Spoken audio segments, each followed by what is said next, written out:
real hypothetical situation. Note the word if is generally not followed directly by the model. The model appears in the other part of the sentence unless there are two models in one sentence. जिस आपके phrase में if इस्तेमाल हो रहा है वहाँ पे model use नहीं हो रहा. मॉडल के फ्रेज के अगेंस्ट दूसरे फ्रेज में क्लॉज में आपके पास इफ़ इस्तेमाल हो रहा है until unless you have two models in one sentence. For example, the sentence structure is like if followed by subject, the conjugated verb and then model. Subject, model, if and then conjugated verb. So model is like separate from the if. इसको हम examples में भी study कर लेते हैं. Now in this slide आप देख रहे हैं कि एक और जो एक आपको कंडीशन देखनी है वो ये कि इन द अनरियल कंडीशंस में जो आपका पास्ट टेंस है form of be is always were in a conditional sentence. It can never be was in the correct English. It has to be were, it will never be was. अब इसके example देख लेते हैं.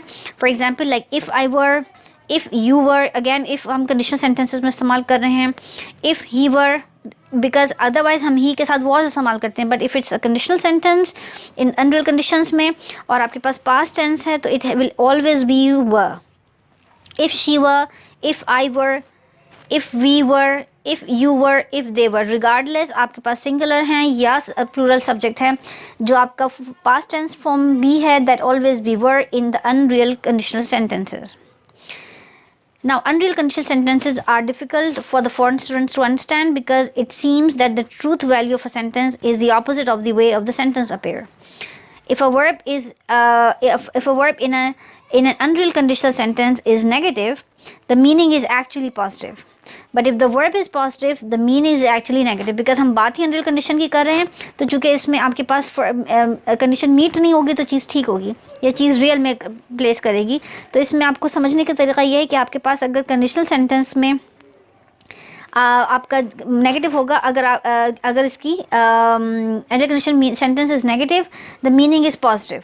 इसका आप इसको जो मीनिंग इन्फर करेंगे पॉजिटिव करेंगे. मगर अगर आपका वर्ब जो है वो पॉजिटिव है तो मीनिंग विल जो आप इस पर इन्फर करेंगे वो नेगेटिव है. इसको समझने के लिए हम एग्जांपल देख लेते हैं.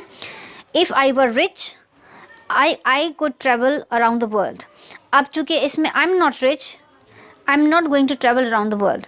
सो चूँकि ये इसमें आपके पास वर्ब पॉजिटिव है बट इसके मीनिंग्स नेगेटिव हैं तो आप इसमें से जो मीनिंग इन्फर करेंगे वो ऑपोजिट करेंगे. अगर ये आपके सेंटेंस में जो वर्ब अगर पॉजिटिव शो हो रहा है तो उसका मीनिंग नेगेटिव इन्फर हो रहा है क्योंकि इसमें लिखा है आपका सेंटेंस कह रहा है कि इफ़ आई वर रिच.